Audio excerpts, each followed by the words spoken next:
Everyone, I'm back with another video really quick to update you guys on Alex's ABR hearing test. If you look back on my old videos, you would know that he had a hearing test a month ago, well 2 months ago, and doctor was very concerned. She said that some things alarmed her a little bit and that he needed to go get an ABR test. In that video, I explained what the ABR test was. So, moving forward, yesterday he had to be at Texas Children Audiology Center for 6:30 a.m. We got there at 6:30. We got there at 6:30, and we checked in. We had to wait a little bit because I guess we were too early or the nurses were running late. I don't know, but we got in. But once we got in, everything moved fast. We checked in. We waited for a good 10-15 minutes. A nurse came and got us, and she checked his vitals, checked his fever, checked his height and his weight. And she explained to me that the doctor would be in shortly to explain everything to me.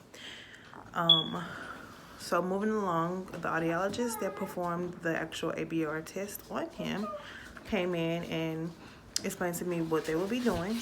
And then the doctor who gave him the sedation, because he had to be sedated, went on to give him a sedation in his nose, like a little spray. So with the sedation, it took him about 20 minutes to actually fall asleep. He did fight it very heavily. He fought his sleep a lot. So it was just a big waiting game. But when he finally fell asleep, the procedure itself took an hour. So altogether, we were there for 3 hours. She said it would take between 30 minutes to an hour. So his actually took an hour.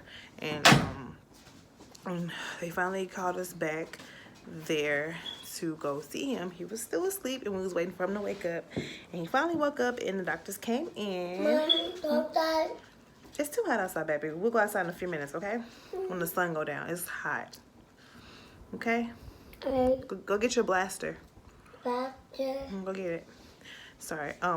So she proceeded to tell me that Alex has mild to moderate hearing loss in both of his ears.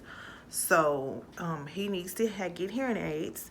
When they told us that, me and Alex, you could tell we both was kind of shocked. We was kind of confused, but it did answer questions as to why he has hearing loss. I mean, not hearing loss, why he has speech delay, and you know why it's been such a struggle with us these past couple this year. Actually, this in 2019 has been very hard with Alex. So that's what's going on. He is scheduled to go see an ear, nose, and throat doctor on Friday at 1:45.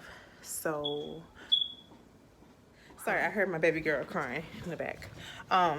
But yeah, he's scheduled to go see an ear, nose, and throat doctor on Friday at 1:45. So I'm kind of anxious to go there too, because you know they can probably explain to us, you know, where did this come from, how did he get hearing loss, and especially in both ears. So so right now we just kind of have not a lot of unanswered questions, but just kind of like some whys. Don't put it in the air. Our biggest thing now is just getting everything situated. His doctor is so sweet, his pediatrician. She ended up calling me this morning and she was just as shocked. She was just like, you know, I know we had some concerns, and, you know, we were kind of concerned about his speech, but we just didn't think that it was a speech delay, and I mean a hearing loss. And I was like, yeah, I'm just as shocked, just as, you know, confused as you are. But I kind of felt a way about it, but there's no need to be negative. There's no need to mope around about it. He's getting help. He's gonna get 2 hearing aids in his ear. They're gonna give me a call to see when he can get it fitted on his ear. That's gonna take a month, but yeah, I'm just really taking the steps forward to get my baby the help that he needs. And aside from my selfish feelings and my selfish reactions, I'm actually very excited for him. I feel like that's the step that he needs to get, his speech in order, and getting us to better understand him, and he can communicate his feelings, and just talk to us. So I hope and pray that,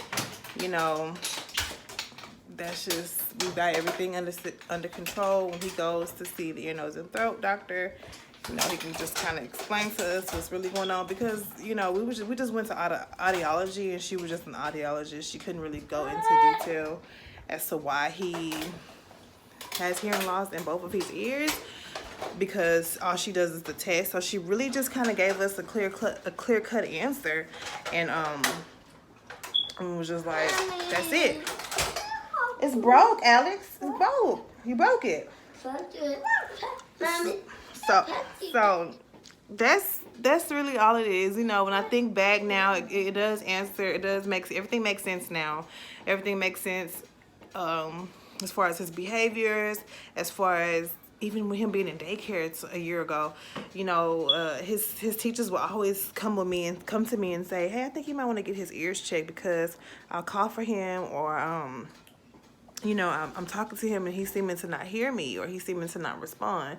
And as a parent, you don't want to hear bad news about your kid. You don't want to hear negative things about your kids. So I kind of was in denial about it, and I wasn't proactive about it. And it wasn't until recently where I just realized, like, he's 3, and I'm finding myself repeating myself a lot. Me and his dad both, and everybody else who loves him and his family, we're finding ourselves just kind of explaining ourselves way too much to him. With him being 3, he should be able to understand certain things, and it makes sense. And he's not deaf. He's not none of that. He just, from what I was told, it's just like he how you go underwater and it just sounds really, really muffled. That's how it sounds to him. That's how sounds sound to him. So I'm grateful to be able to get the answers that I need, and I will definitely get back on here and update about his doctor's appointment with the ear, nose, and throat doctor. And right now, this is just a journey. This is the journey, and I'm excited, and I'm ready to, like I said, get the help that he needs, and just get him on board to talking. And I'm still waiting to hear from the speech therapist, because she had to do some things, and then she's gonna call us back and schedule for him to start his sessions. So everything is moving in the right direction. Yes, as a parent, I did feel, like I said, I did feel sad yesterday when I heard that news. And naturally, as a mother, I started to blame myself. But, I got over that, and now I'm just ready to move forward. I'm ready to advocate for my son even more, and just do any and everything possible to get him the help that he needs, and get him on board to just being successful, and just being even more smart than what he already is. So yeah, that's all I wanted to say. We're just really chilling right now.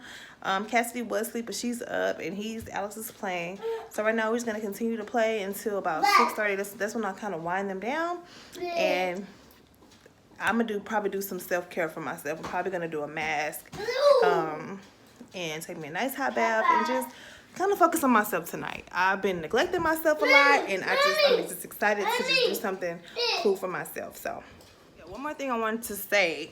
Like I said, my feelings about it, I was very shocked. I was very, very shocked, and but some told me God was just, I prayed about it, and I feel like God was just trying to tell me, like, Cassie, don't worry about it. Everything's gonna be okay. Like, it doesn't make him no less of a kid.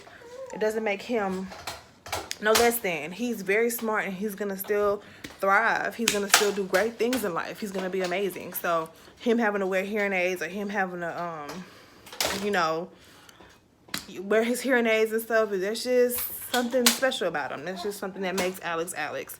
And I'm all for it. And it made me, honestly, you know what, to get deep and to get a little sentimental, it made me love my baby even more. It made me love on him a little bit more. It made me want to understand him more, because You know, oftentimes and it's natural, I would lose my patience, or I would just get very, very frustrated, and, you know, and just try to just force him to try to get certain things, or, you know, just frazzled and pissed about why he's not catching on to certain things. And, you know, with hearing and not being able to hear as good, no matter how much it is or how severe it is, it does affect your learning. It does affect your cognitive abilities. I did read up on that.